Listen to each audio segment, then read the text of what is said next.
Welcome to Man Does Tech, where I solve the problems you didn't even know you had. You begin now by measuring and combining key ingredients so you control texture and sweetness.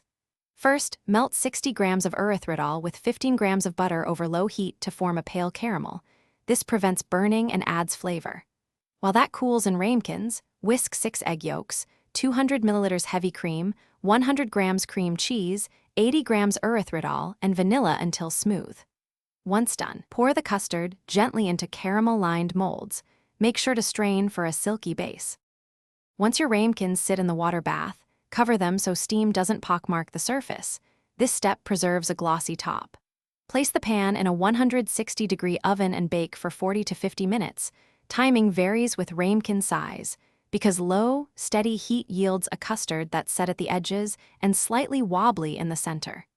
After removing, cool at room temperature briefly, then chill for at least 4 hours so the proteins relax and give you the classic dense, sliceable texture.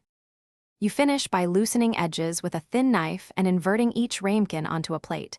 A gentle tap usually releases the flan cleanly. Make sure to chill thoroughly for neat slices. If the caramel looks cloudy, warm the plate briefly or use a kitchen torch to melt surface crystals. If the flan turns grainy, it's usually recrystallized sweetener. Next time, warm the custard less. Strain tightly before baking, and consider mixing erythritol with a small percentage of allulose or monk fruit to reduce grit.